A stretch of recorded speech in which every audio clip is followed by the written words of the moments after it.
L'heure du mystère, une émission de Germaine Beaumont. Aujourd'hui, compartiment 7, coin-fenêtre, film radiophonique de Francis Didlot. Réalisation, Georges Perrault.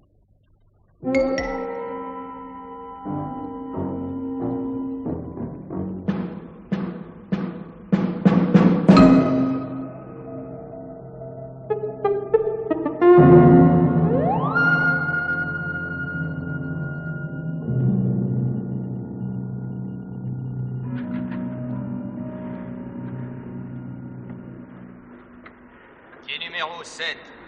Train rapide à destination de Lyon, Marseille, 20 000. En voiture, s'il vous plaît. Quai numéro 7. Train rapide à destination de Lyon, Marseille, 20 000. En voiture, s'il vous plaît. Passe-moi la valise. Voilà, sac. Attention. Tiens, mets le petit sac au-dessus. Voilà. Ça y est.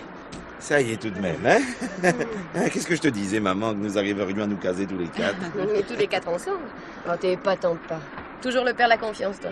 Pas vraiment. T'as raison, Agnès. Papa, c'est l'espoir en personne. Tu l'as dit, Judith, ma femme, je suis Monsieur l'Espoir. Tiens, prenez-en de la graine, mon petit Hubert, et vous rendrez heureuse notre petite Agnès. La petite Agnès et le petit Hubert. Je ferai de mon mieux, monsieur. En tout cas, moi, je suis sûre de mon bonhomme. Hubert et moi, nous serons aussi heureux que papa et maman. Enfin, au moins. En attendant, souhaitons de rester seuls dans notre compartiment. Mais oui, nous sommes seuls. Ah, tiens, la preuve, tiens, le train s'en va. Quai numéro 7. Attention au départ. Ben voilà, nous sommes seuls. Et seuls jusqu'à Cannes, hein. Je vous le garantis. Bon, allez, on s'installe, hein. Toi, maman, coin fenêtre, marche avant. Ah, c'est ce que tu préfères. Agnès auprès de toi, voilà. Alors nous les hommes, on se met en face. Et puis, ça vous gêne pas, je pense, Hubert, d'être en marche arrière? Oh bah bien sûr que non, monsieur. Et vous gardez le coin, hein. Ah, j'y comptais.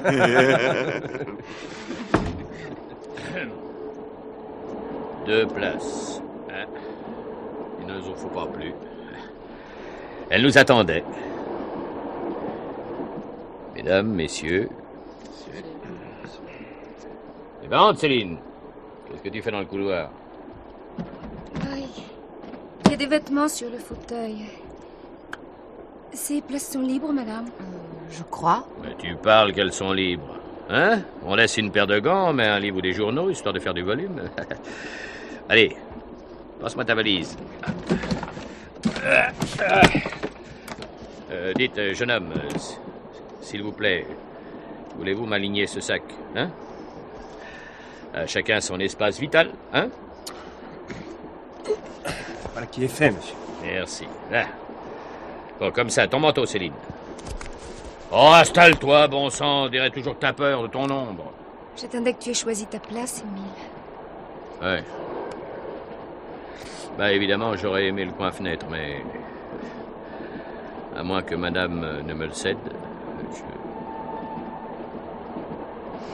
Tant pis. Je me contenterai du coin-couloir.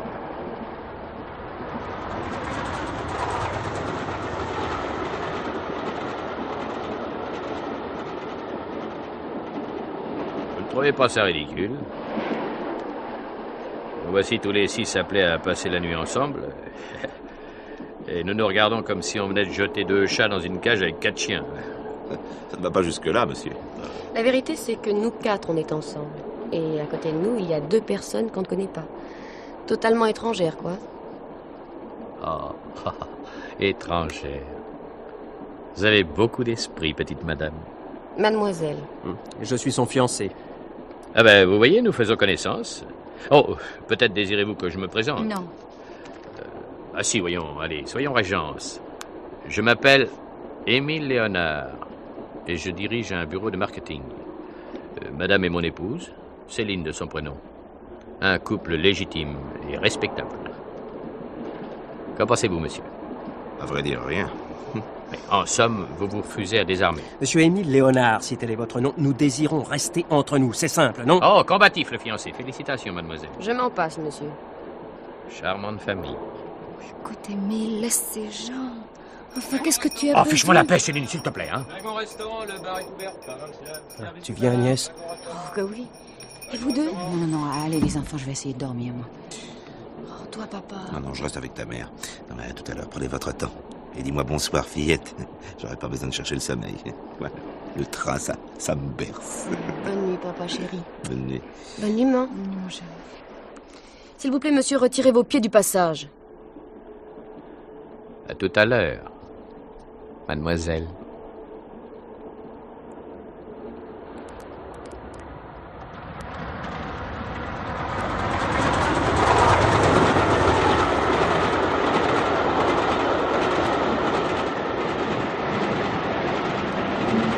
Ah, ce type. Moi, je l'aurais volontiers étranglé. Tu l'as entendu, Hubert? Je m'appelle Émile Léonard. Tu veux que je le tue? Comment? J'ai envie de te dire oui. Et après, on le balancerait par la fenêtre. Cette fenêtre près de laquelle monsieur voulait s'asseoir. Et de ces gens. Il faut regretter la salle des tortures. Jure-moi que tu ne me ressembleras pas, Hubert. Juré. Sa malheureuse épouse légitime, je la plains. Dis. Hmm. T'as remarqué, maman? Elle était comme pétrifiée. Comme si elle ne pouvait plus parler. Ça se comprend. J'étais si contente avec ton père et nous deux. Tous ces retards, l'impossibilité d'obtenir des couchettes, Oui. ce départ en fusée, l'idée que nous allions peut-être tous voyager séparés. Et voilà que nous disposions d'un compartiment pour nous seuls. Oh oui, ça. En voyant ce type, quelle déception. Oh, bah, après tout, il n'y en a que pour une nuit. Bon, Mais demain, le ciel sans nuages, la mer bleue. J'en ai l'azur plein les yeux. Comment on dit à sa bonne femme? on ne lui dit rien. Elle sait. Bon, essaye tout de même. Je t'aime. C'est pas nouveau, mais ça peut passer. Et maintenant, donne-moi tout de même à boire.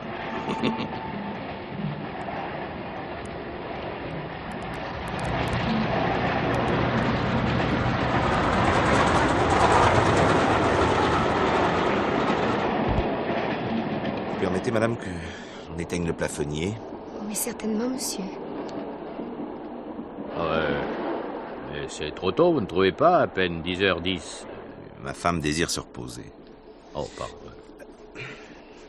Non, c'est drôle, mais...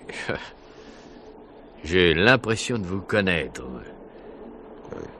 Moi, monsieur? Oui, oui, et aussi madame. Je sais pas où, je sais pas quand, mais... Ah, nous nous sommes sûrement rencontrés. Je crois pas. Non, tu dois faire erreur, Émile. C'était arrivé à plusieurs reprises. Souviens-toi. Oui, oui, d'accord. Depuis mon accident, j'ai des trous de mémoire, mais... Ah non, mais cette fois, je suis certain. Mais où s'est-on vu avant aujourd'hui?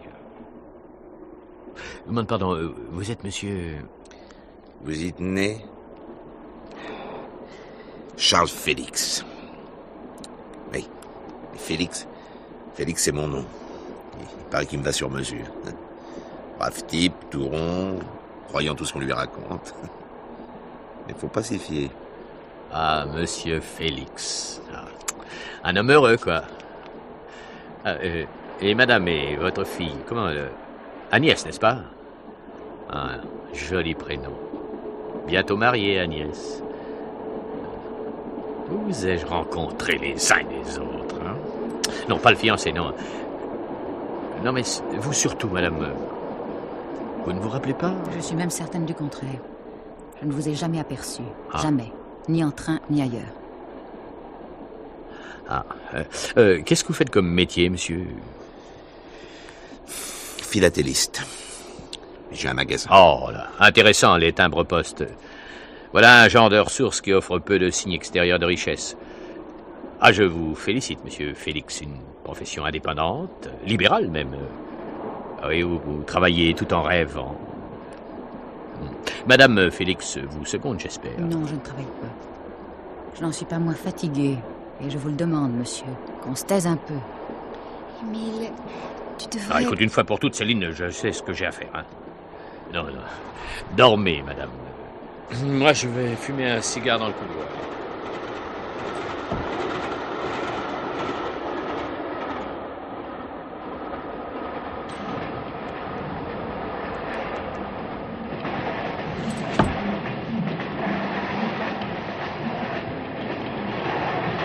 Pardon, monsieur. Ah, c'est vous. Qu'est-ce que vous dites? Vous ne songez pas à vous parler, monsieur. Ah. Monsieur Émile Léonard. Et puisque nous voici seuls, vous et moi, dans le couloir, profitons-en. Notre petite comédie a assez duré. Comprends pas. Soit, je serai plus clair. J'ignore ce que vous avez en tête et qui vous êtes exactement. En tout cas, votre attitude, vos exigences, ce prétendu souvenir d'une rencontre antérieure, tout ça me déplaît. Je vous ai averti, les bons types sont ceux justement dont les colères éclatent à l'improviste et sont difficiles à maîtriser. Bon, alors un conseil. N'abusez pas. Je saisis de moins en moins, monsieur Félix. Enfin, nous voilà dans ce compartiment, face à face. Et d'emblée, vous me traitez en ennemi. Qu'est-ce que je vous ai fait? Mais rien, je reconnais rien encore. Mais qu'est-ce que vous méditez? Tout est là. Bon, je vous laisse, monsieur. Je vais voir le contrôleur. Peut-être me dénichera-t-il tout de même une place ailleurs. Ou une couchette. Ah, pour vous, monsieur Félix, ou pour moi? Pour ma fille. D'ici mon retour, ne soyez pas tentés De quoi? de changer la face du destin.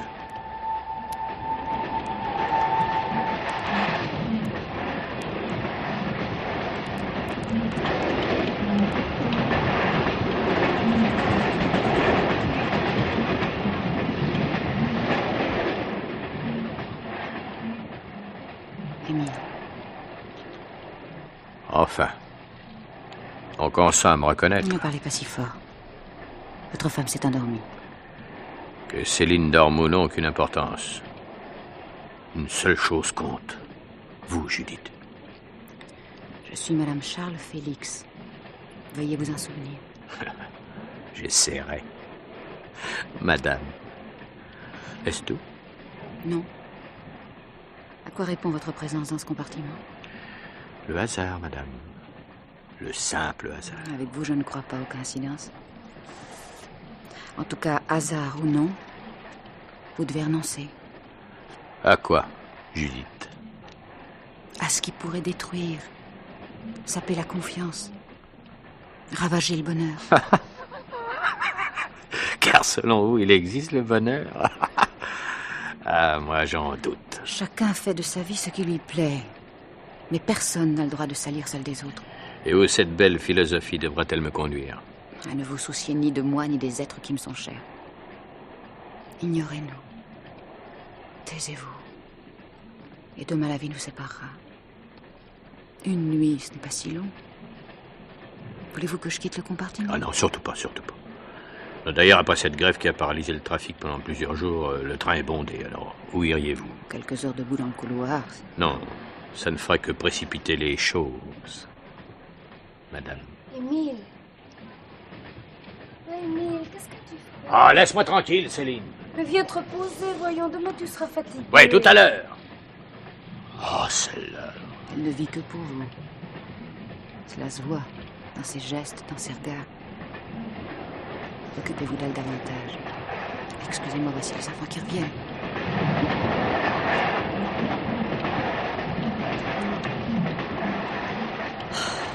Mince, il est encore là, ce mec? Va toujours, Agnès, on l'ignore. Alors, déjà fini, jeunes gens, votre idylle? Ah, quand j'avais votre âge, j'aurais passé la nuit dehors plutôt que de m'enfermer dans un compartiment avec... Ah! Ah, voilà la nouvelle technique, hein. On refuse de répondre au monsieur. Je vous déplais tellement, Agnès. Dites, vous êtes tombé sur le bol? Vous avez envie que je vous casse la... Bon, vous avez compris? Oh, très bien, petit chevalier servant.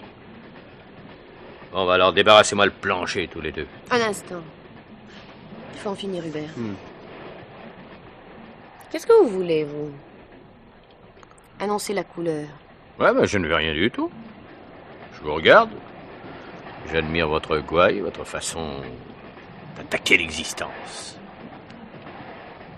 Je ne vous laisserai pas faire, vous. Hein. Écoutez, pour le cours de psychologie, vous repasserez. Mais je veux savoir. Vous vous êtes installé dans notre compartiment parce que vous aviez une idée en tête. Laquelle? Ah, le simple désir de ne pas voyager debout dans un soufflet. Avec moi, ça ne prend pas. Allez-y presto, la réponse. Vous y tenez? Laisse-le don, Agnès. Allez, rentrons. Je tiens à être fixée. Vous connaissez papa? Oh, oui et non. Eh bien, retiens-moi, je vais... Ah, telle bagarreuse, cette petite. Vous savez, vous ferez bien de vous méfier, jeune homme, hein? Sinon, elle vous mènera en laisse. Mais vous ne ressemblez pas à Monsieur Félix, mademoiselle Agnès. Ne parlez pas pour ne rien dire. Où avez-vous rencontré mon père? Et pourquoi et comment? Jamais à la maison, personne n'a prononcé votre nom, Monsieur Léonard. Ah, l'ingratitude est humaine. Traduction.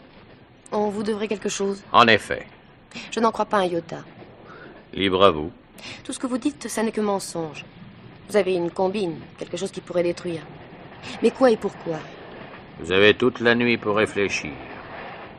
Et pour trouver.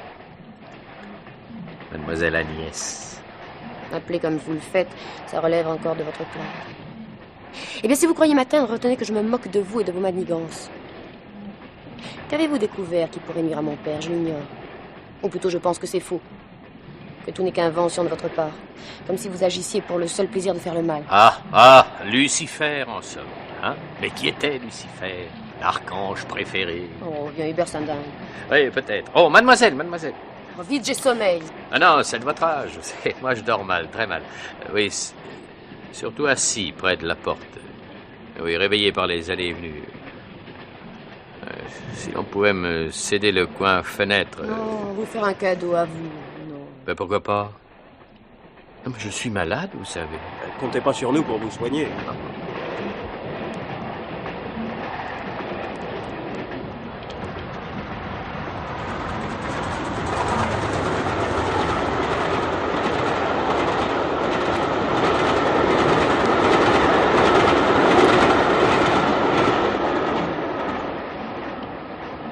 Et revoici ce cher monsieur Félix.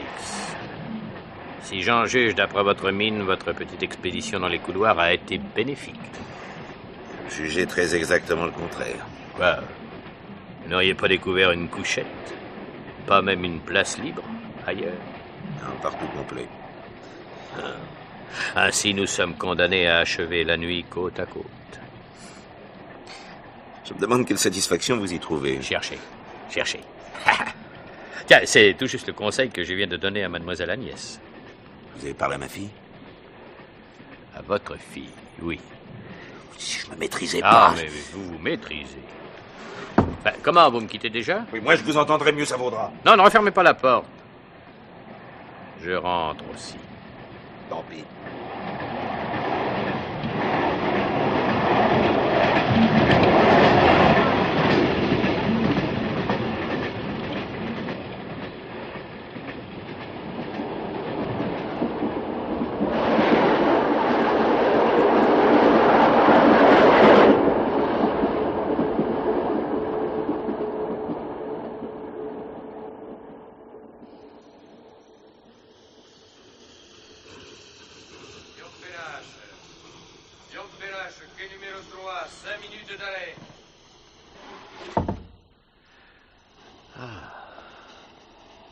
Tiens, vous ne dormez pas, madame Félix.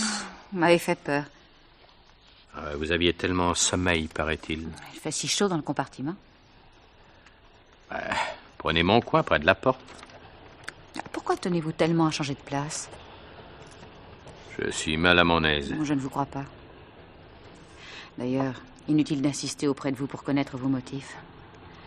Je ne le sais que trop. Alors, nous changeons? Peut-être. Mais ne vous y trompez pas. J'obligerai Agnès à changer elle aussi. Elle ne restera pas près de vous. La haine n'a pas des armes. Il a suffi que vous paraissiez pour qu'elle se ranime. Et aussi vive, sinon davantage. Agnès et moi, nous avons bavardé. Que lui avez-vous dit? L'heure n'était pas venue de me montrer précis, non. Puis j'ai parlé aussi à votre époux. Qu'est-ce que vous méditez? Quel projet abominable! Devinez. Vous avez pour cela toute la nuit. Enfin, ce qu'il en reste. Quai numéro 3, rapide 17. Attention au départ. Rentrez, madame Félix. Vous allez prendre froid. prévenant, vous. C'est impossible.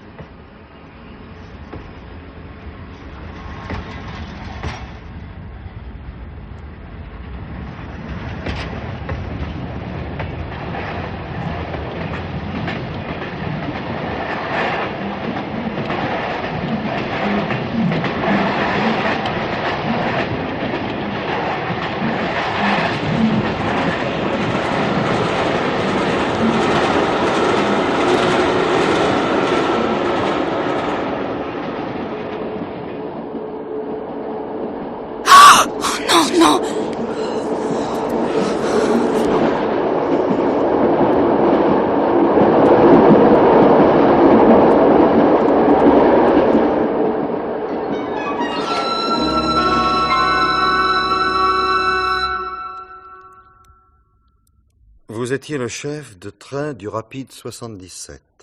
Dites tout ce que vous savez. Oh, tu me tutoies plus, Sébastien? Momentanément, tu es un témoin. Alors, s'il vous plaît.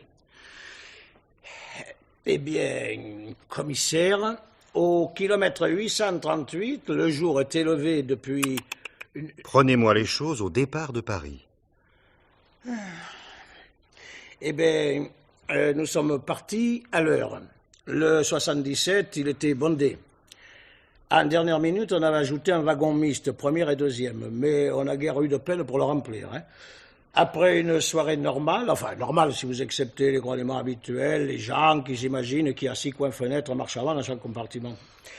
Vers 10 heures, par là, je vois apparaître M. Félix. Comment connaissiez-vous son nom? Eh bien, ce matin, quand j'ai relevé... Restons-en à 10 heures du soir. Oh, tu es dur, Sébastien. Pardon, excusez, commissaire. Dans ce monsieur que je ne connaissais pas, mais qui était tout de même monsieur Félix, il se voulait 4 couchettes, enfin, ou 2, ou au moins une. Je pense dans un convoi que je ne savais pas seulement où loger un Kaganis. Et pourquoi? J'ai demandé quoi? Vous avez pas de place? Si, il me dit, nous avons 4 places, voiture 7, compartiment 7. Et alors, il me raconte que ses voisins de compartiment, ils ne lui plaisaient pas. Tu te rends compte? S'il fallait que tous les voyageurs ils se sentent les atomes au crochu, le chemin de fer, il ferait faillite. Il n'a pas insisté? Ben, j'ai le ton pour empêcher l'insistance. Il n'a pas tenté de vous offrir? Oui, enfin, ben, dans ce cas-là, le voyageur, il a un geste généreux. Enfin, où je les aurais inventé, les couchettes, dit, oh, dans les filets. Il avait l'air mécontent? Ben, plutôt soucieux. C'est comme s'il craignait un drame. Et vous voyez, commissaire, hein, le drame, il a eu lieu. Entre cette visite, à 10 heures du soir... Vers 10 heures... Jusqu'à ce matin, aucun incident? Aucun. Vous avez circulé personnellement? Eh ben, à minuit, j'ai fait un contrôle de routine, rien d'anormal. Et en Avignon, mes contrôleurs sont passés, enfin, toujours rien. Il a fallu en venir au kilomètre 838. Et je peux en parler maintenant de... Oui, bon, tu ne vois pas d'obstacle. Vous pouvez parler. Eh bien, nous ramassions les billets avant d'arriver à Marseille, et voilà que des gens, ils courent, qu'on parle d'un mort, voiture 7, là-bas tu passes, je fonce. Il y avait un pastis terrible dans le couloir et à la porte du compartiment. J'ai mis de l'ordre comme je pouvais, voilà. Qui y avait-il dans le compartiment? Eh bien, le voyageur, là, le monsieur qui m'a dit à ce moment-là qu'il s'appelait monsieur Charles Félix et que le mort, ce serait un monsieur Léonard. Et puis, il y avait la famille, il y avait madame Léonard, enfin, il y avait du monde. Chaque fauteuil était occupé. Mais je ne t'ai pas dit que le train, il était plein, non? Donc, un mort, monsieur Félix... Ouais. Et 4 personnes. Eh ben oui, j'ai noté les noms sur mon carnet, là, tiens. Madame Félix et sa petite, monsieur Hubert Grandy et madame Léonard, ça fait 4. Alors 4 et 2, 6, ça fait tout le compartiment 7, quoi. Quand avait-on découvert la mort de monsieur Léonard? Eh ben peut-être 10 minutes avant. La jeune demoiselle avait eu un peu le désir de voir le soleil sur la mer, on a levé le store. Qui? Qui? Elle va savoir. J'y compte, en effet. Et comment a-t-on constaté la mort? Eh bien, ce serait madame Félix. Elle a crié et ça a fait le gâchis. Là, il aurait mieux valu qu'on s'en aperçoive qu'en gare de Marseille. Enfin, encore heureux qu'ils aient pas tiré la sonnette d'alarme. Personne n'y a songé? Eh bien, commissaire, il faut que vous sachiez une chose. Quand le voyageur, il songe à tirer l'alarme, c'est qu'il est déjà pendu à la poignée et que le mécanicien, il a bloqué les freins. La pensée suit le réflexe, quoi. Et là, il n'y a pas eu de réflexe. Parfait. Je vous remercie. Bon, vous n'avez plus besoin de moi, commissaire? Non. Non. Eh ben, tu peux te vanter de ne pas te conduire gentiment. Un ami de 30 ans. Enfin, il est vrai que tu as changé. Jusqu'à parler pointu. Et tout ça parce qu'il y a eu un mort dans mon convoi. L'ennui, vois-tu, c'est qu'il n'est pas mort naturellement.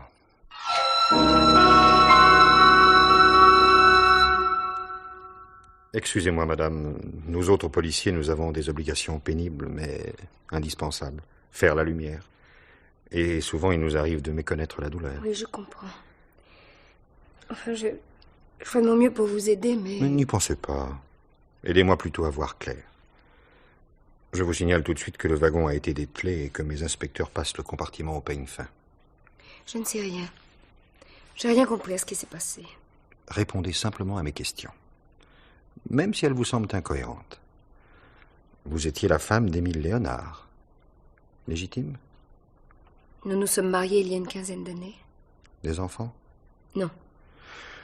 Les papiers de votre époux indiquent industriel. Quel genre? Oh, il l'a été. Autrefois, sans réussir. Depuis, il a fondé un bureau de marketing. Quel marché il étudiait? Je ne sais pas. Voyez-vous, Émile m'a toujours tenu à l'écart de son travail. Pour moi, il faisait des affaires, enfin... Toutes celles où il parvenait à se glisser, il téléphonait constamment, même de nuit. Un jour, je me suis risquée. « Mais enfin, Émile, qu'est-ce que tu vends ?»« Rien et tout, il m'a répondu. Peut-être se méfiait-il de mes remontrances. J'étais plus âgée que lui. 9 ans. Alors il m'est arrivé de le gronder, ça ne lui plaisait pas. Je suis pas un bébé, disait-il. En somme, il pouvait vendre des layettes comme des armes, des stupéfiants ou des parfums. Vous n'en auriez rien su.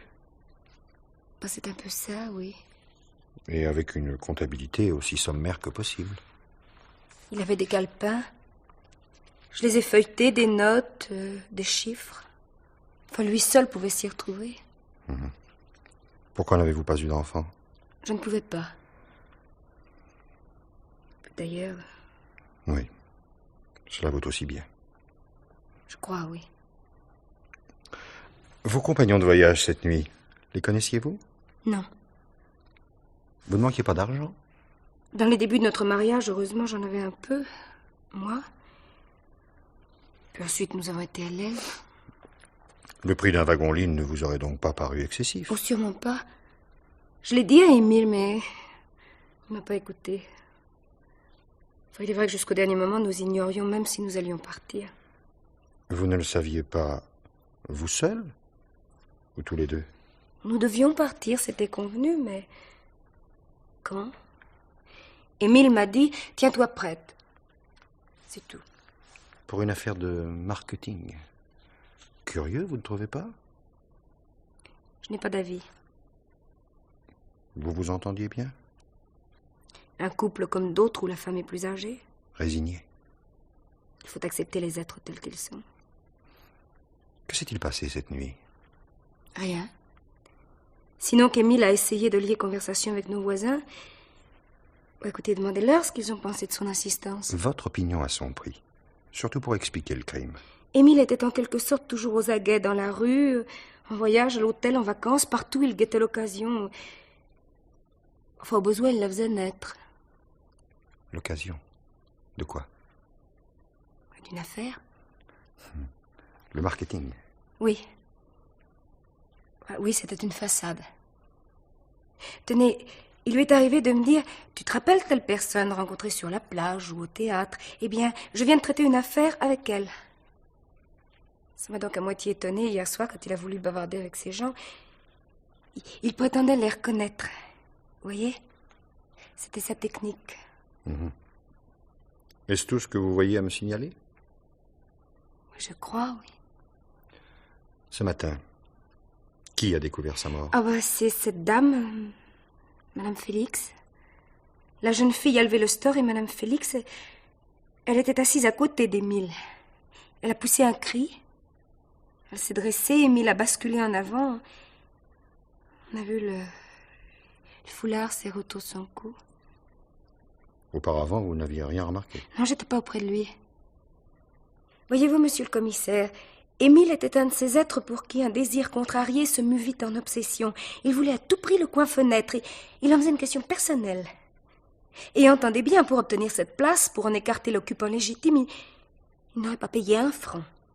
Ce qu'il lui fallait, c'était s'en emparer, par la ruse ou par la force. Et j'imagine aucun des autres occupants du compartiment n'y était disposé. Non, aucun. L'un d'eux aurait-il été jusqu'à régler la chose par la force, lui aussi? Je sais pas. Mais ce serait possible. Au début de la nuit, ils se sont querellés dans le couloir. Je les ai entendus. Et il a tout de même fini par obtenir son coin-fenêtre. À quel moment? Je sais pas. Quand je me suis endormie, j'étais assise près du couloir, Émile en face de moi. Et un peu plus tard, après le lion, il me semble, je me suis éveillée. Émile occupait le coin-fenêtre marche avant. Il dormait. Et Madame Félix était entre lui et moi. En quelque sorte, les uns ou les autres ont plus ou moins changé de place dans le courant de la nuit. Pourquoi? L'explication du crime est là, madame. Pourquoi a-t-on cédé à l'insistance de votre époux? Nous allons demander la réponse à vos compagnons de voyage. Non, restez, je vous en prie. Monsieur Félix, et vous, madame? Je veux venir. Tout à l'heure, mademoiselle. Mais enfin, monsieur, Tout à l'heure. Prenez cette chaise, madame. Vous, celle-ci, monsieur. Monsieur le commissaire, nous partions en croisière et notre bateau sera à Cannes dans la journée. Alors vous devez bien comprendre... Tout, monsieur, je comprends tout. De votre côté, admettez que la mort imprévue de votre compagnon de voyage appelle une enquête de police. Même si vous ne connaissiez pas ce monsieur Léonard. Car vous ne le connaissiez pas. Non. Et vous, madame? Oh, ma femme encore moins. J'ai mal entendu votre réponse, madame.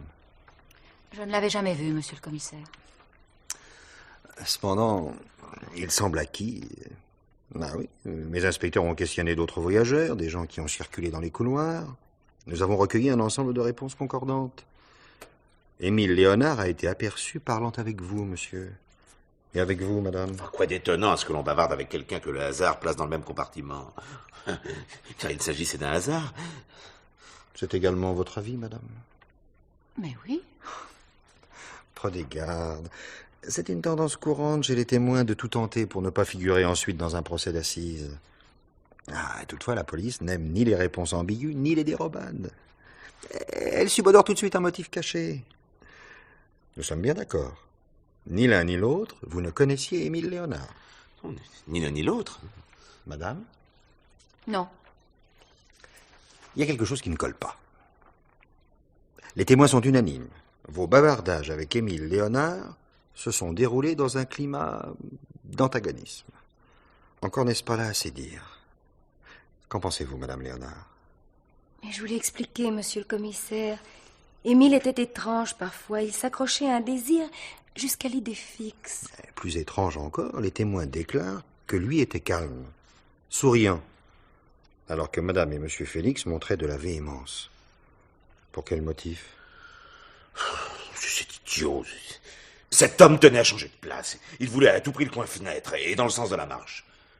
Le fauteuil où se trouvait ma femme, quoi. Dans ce cas-là, on dit non. Et cela ne va pas jusqu'à des propos aigres-doux. Encore moins de la part de vos enfants. Que voulez-vous dire, monsieur le commissaire? Que votre fille et son fiancé se sont rendus au bar, qu'il paraissait agacé, elle surtout. Les serveurs ont surpris des mots comme « ce type, il mériterait », etc. Ne serait-ce pas une allusion à cet insistant monsieur Léonard? Agnès aurait dit. Oui, madame. Elle ne lui a pas parlé, pas un mot. Dans le compartiment, peut-être. Mais dans le couloir, que s'est-il passé quand vous n'y étiez ni l'un ni l'autre? Madame Léonard, avez-vous remarqué les allées et venues? Oh, je crois, oui. Les deux jeunes gens sont sortis pour se rendre au bar et ensuite, séparément, monsieur et puis madame. Séparément, monsieur Félix? Alors, c'est bon. Je dois vous avouer quelque chose. Merci. Non, ne vous réjouissez pas, je ne vais pas vous annoncer. C'est moi qui ai étranglé ce voyageur inconnu, non. Non. Voici l'explication de mon attitude. Depuis un certain temps, je suis en butte aux menaces d'un maître chanteur. Mais non, non. Pas même des menaces, non. Quelque chose de beaucoup plus hypocrite. Un homme me téléphone. Il prétend tout connaître de ma vie. Il se dit en mesure de bouleverser mon foyer. Il pourrait empêcher le mariage d'Agnès. Il détiendrait des preuves, etc., etc. Vous saisissez? Madame Léonard, votre époux en aurait-il été capable? Mais je vous le répète, mon mari me cachait ses affaires. C'est inconnu, monsieur Félix. Il existe de l'argent? Pas jusqu'ici, mais je m'attendais qu'il le fasse d'un jour à l'autre. Vous ne l'avez jamais rencontré? Il m'a fixé 2 rendez-vous auxquels je suis allé, l'un aux Tuileries, l'autre au Vert-Galant. Je n'ai vu personne. Quel rapport entre ce corbeau téléphonique et monsieur Léonard? La voix. Ah, la voix. Les façons aussi. Vous savez, une manière ondoyante de s'exprimer, d'insinuer, de battre en retraite aussi, mais pour reprendre l'assaut sur un autre point. Une sorte de guérilla verbale. Et ce monsieur Léonard était tout cela? Je l'ai cru sur le moment. Et sans analyser davantage, je me suis emporté. L'avez-vous accusé? Pas de façon directe. Et vous, madame Félix, avez-vous également identifié la voix? Non. D'ailleurs, comment aurais-je pu? Cet homme, pourquoi m'aurait-il téléphoné à moi? En effet, pourquoi? Et plus encore, pourquoi aurait-il téléphoné à votre fille? Monsieur le commissaire, j'y reviens. Ce n'était qu'une impression, non. Sûrement je me suis trompé. Il n'y a aucun rapport entre mon correspondant et ce voyageur exigeant. N'est-ce pas, madame? Mais que vous dire, monsieur? Malgré nos 15 ans de mariage, je n'ai jamais connu Émile.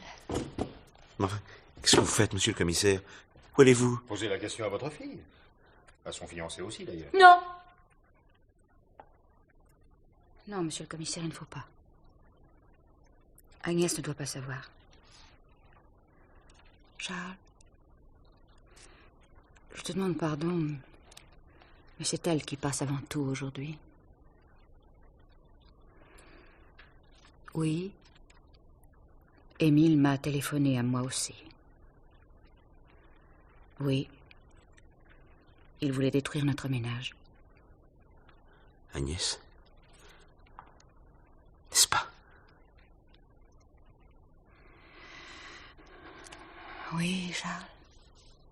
Oh, il y a longtemps. Si longtemps. Tu avais dû t'absenter quelques semaines et j'ai rencontré Émile. Ensuite, j'ai oublié. Agnès est née. Nous avons été heureux. Voilà. Mais Agnès... Oui. C'est bien ce qu'il m'avait laissé entendre au téléphone. Donc, votre correspondant et votre compagnon de voyage, c'était le même homme? Répondez, madame. Le même. Oui. Et croyez que je ne pleure pas sa mort. Pardonnez-moi, madame Léonard, mais votre époux m'a fait tant de mal. Il risquait d'en causer davantage. Dois-je vous arrêter, monsieur Félix? Eh oui. Nous avons un motif désormais.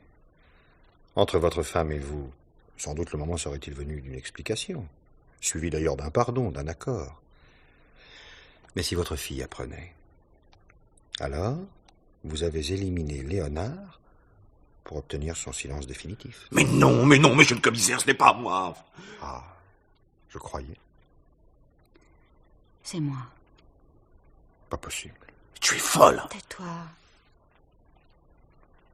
Rappelez-vous, monsieur le commissaire, il occupait le coin-fenêtre. J'avais fini par lui céder ma place. Ainsi était-il assis près de moi. Il a profité de l'obscurité, du sommeil des autres, pour me signifier ses ordres. Je devais parler à Agnès. Et ce matin même, il tenait à ce que la petite apprenne la vérité sur sa naissance. Alors, je n'ai pas résisté. Il portait un foulard autour du cou et j'ai serré. Serré. Il fallait pas qu'il parle, lui. Oh, arrêtez-moi et qu'on en finisse. Dans ces conditions, votre fille va savoir ce que vous vouliez tellement lui cacher. Et où allez-vous? Cherchez votre fille, précisément. Mademoiselle? Ben, c'est pas trop tôt. Viens, Hubert. Comment ça va, maman? J'espère que Sherlock ne vous a pas mis en pièces détachées tous les deux. Agnès, mon petit, je voudrais te dire... Madame, s'il vous plaît, l'enquête, c'est moi qui l'amène et comme je l'entends. Voilà. Voilà un homme comme je les aime. Net, sans bavure et sans cœur. Tâche de ne pas lui ressembler, Hubert. Agnès, ici, tu sais, on a intérêt à modérer son Fini langage. les apartés, les déclarations d'intention. Merci. Avant tout, que je vous rappelle les places que vous occupiez dans le compartiment, non au moment du crime, mais quand celui-ci a été découvert. Dans le sens de la marche coin-fenêtre, Léonard. À côté de lui, vous, Madame Félix.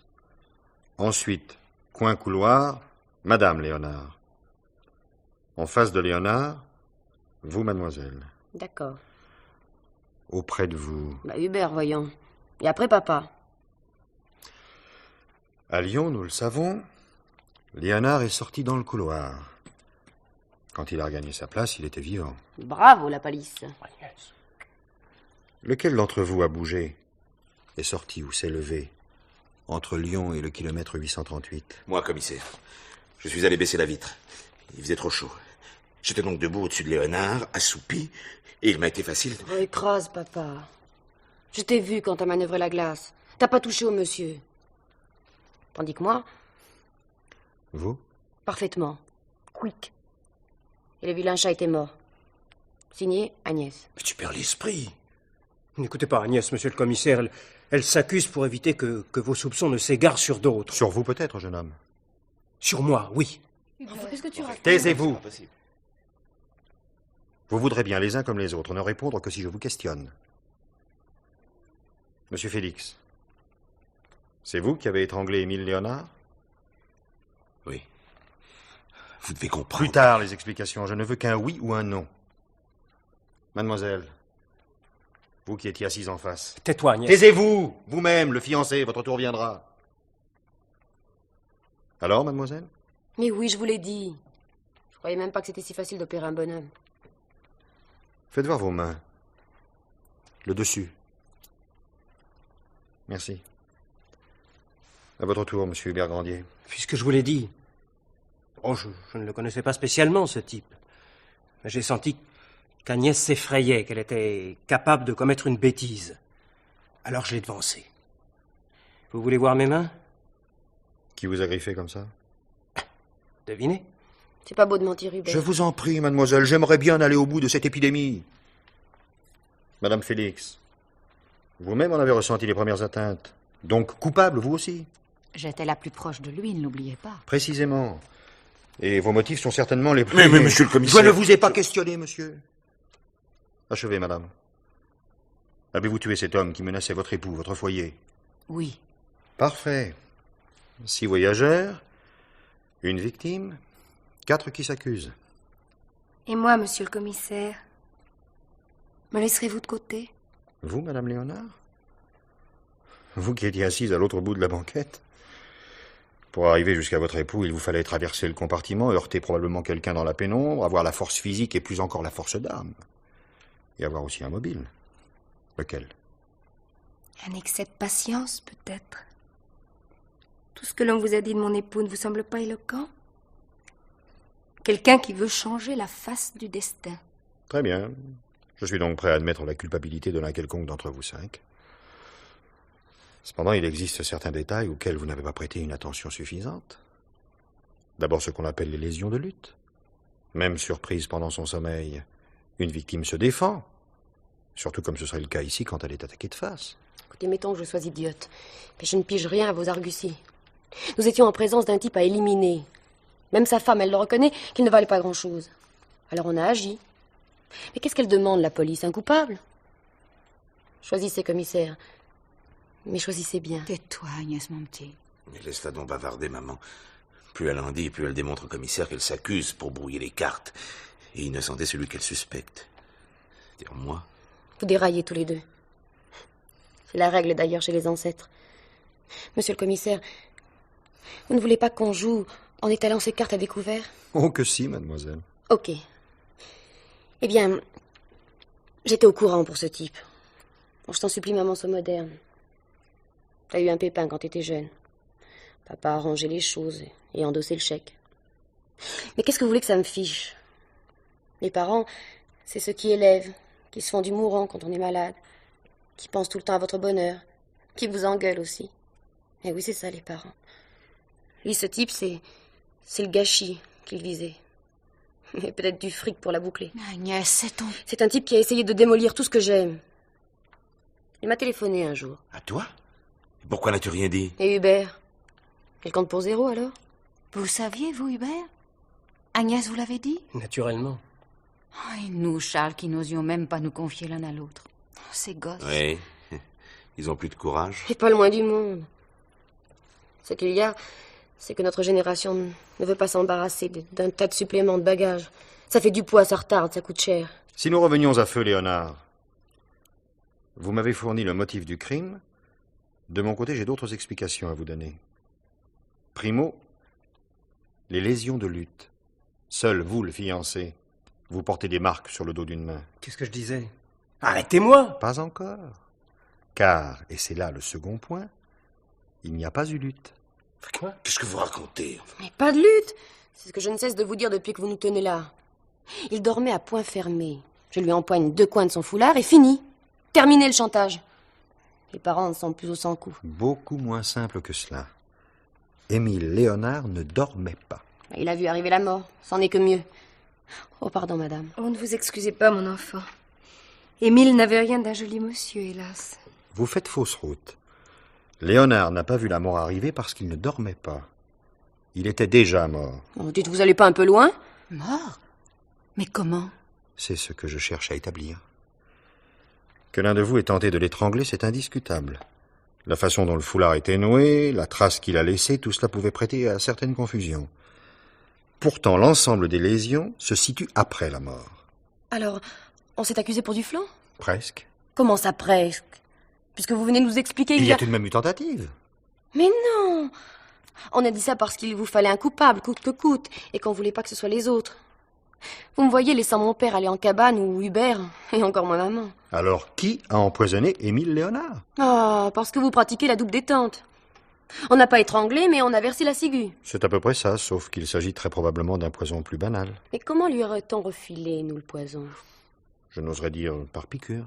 Ben voyons, en voyage avec sa petite trousse, seringue et ampoule ad hoc, pour expédier ad patresse les compagnons de voyage encombrants. Pourtant, on vous l'a dit, et en long et en large, qu'on ne s'attendait pas à le rencontrer dans le train, ce mec. Mais Agnès a raison, commissaire. Même si elle l'exprime d'une façon un petit peu cavalière. Je crois décidément qu'Émile avait son plan. Il tenait à partager le même compartiment et à faire en sorte de jeter toute une famille dans l'angoisse. Un bon point, Madame Léonard. Vous avez mis le doigt dessus, la conduite de votre époux en devient explicable, logique. Plus il les sentait prêts à se défendre, plus il s'ingéniait à les troubler tour à tour. Mais le poison, monsieur le commissaire. J'étais assise près de lui et je vous jure bien... Parce que maintenant, vous vous défendez d'avoir tué. Mais comment aurais-je pu? On ne fait pas boire une drogue à quelqu'un contre sa volonté. Vous ai-je dit qu'il s'agissait d'une drogue à boire? Je ne sais pas, moi. Une drogue, une pilule, enfin un poison quelconque. Oh, et puis fichez la paix à maman. Vous croyez qu'elle n'en a pas assez enduré depuis que ce mauvais bouc s'acharnait à ressusciter un passé dont elle ne voulait pas? Je ne crois qu'une chose, c'est qu'on a exécuté Léonard. Qu'il ait été un chien enragé, possible, mais il me faut l'exécutant. Ben, nous sommes 5. Tirons à la courte paille. Inutile. J'en reviens toujours à la question. Comment et quand a-t-on drogué Léonard? Aucune idée. À qui appartient la bouteille thermos que l'on a trouvée dans le compartiment? Celle-ci. Pas à nous, hein? N'est-ce pas, maman? Non. Non, ne cherchez pas. Émile avait souvent soif dans le courant de la nuit et il l'emportait toujours en voyage. Sage précaution. Et c'est vous, madame, qui la remplissiez avant le départ? Parfois. Mais plus souvent lui-même. Émile était assez maniaque. Maniaque de la vacherie, oui. Agnès. T'as raison, Hub. Je mets la sourdine. Quelle boisson votre mari préférait-il? En voyage, s'entend. Café? Lait, chaud ou froid? Du thé glacé sans sucre. Hier, est-ce vous ou lui qui avez rempli le thermos? C'est moi. J'ai mis du thé. Bizarre. Le thermos contenait encore un peu de liquide. Ce n'était pas du thé. Et quoi alors? De l'eau. Ça ne vous semble pas symptomatique, Madame Léonard? Vous remplissez avec du thé glacé, et celui-ci, dans le courant de la nuit, se métamorphose en eau. Assez douteuse d'ailleurs. J'ai fait analyser cette eau, et également celle des lavabos du wagon. Même composition. Ben, vous pouvez vous vanter de chercher le mal où il n'est pas, vous. Jeune fille, je cherche le coupable où il est. Celui ou celle qui a drogué le thé. Et quand on a été certain que Léonard avait bu, on a remplacé le reste du thé par de l'eau prise au robinet. Vous, madame, n'est-ce pas? Ne voulez pas qu'il s'en aperçoive quand il se réveillerait. Quoi? Taisez-vous. Madame Léonard, à quel moment avez-vous empoisonné le thé? Ce n'était pas un poison, mais un somnifère. Il fallait qu'il se taise. Peut-être avez-vous eu la main un peu lourde. Je ne sais pas. Je ne sais plus. Je voulais qu'il dorme. À jamais. Donnez-moi votre sac. Vous avez jeté l'étui? En allant au lavabo pour rincer le thermos. Que de précautions pour un simple somnifère. Émile a commis tant de mal dans sa vie.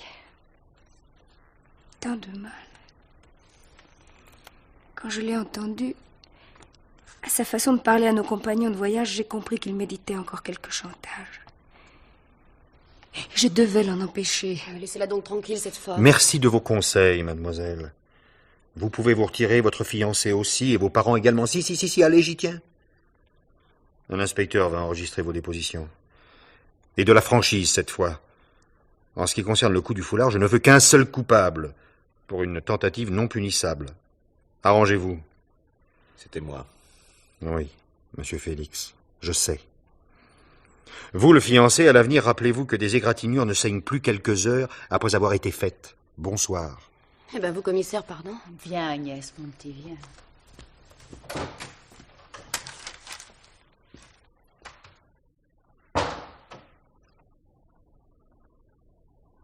Alors, madame, vous étiez donc si malheureuse avec votre époux? Jour après jour, se sentir lié à un homme qui trafique du malheur d'autrui, qui le suscite au besoin, être témoin du plaisir qu'il trouve à dégrader, à détruire, à ne rien laisser d'intact. Vous n'attendiez qu'une occasion pour le tuer, n'est-ce pas? Oh non, pas l'occasion. Le courage.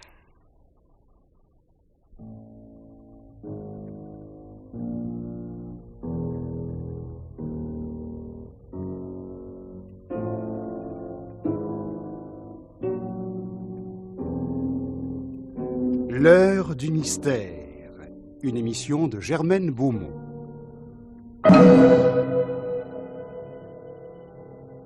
Aujourd'hui, compartiment 7, coin fenêtre, film radiophonique de Francis Didlot.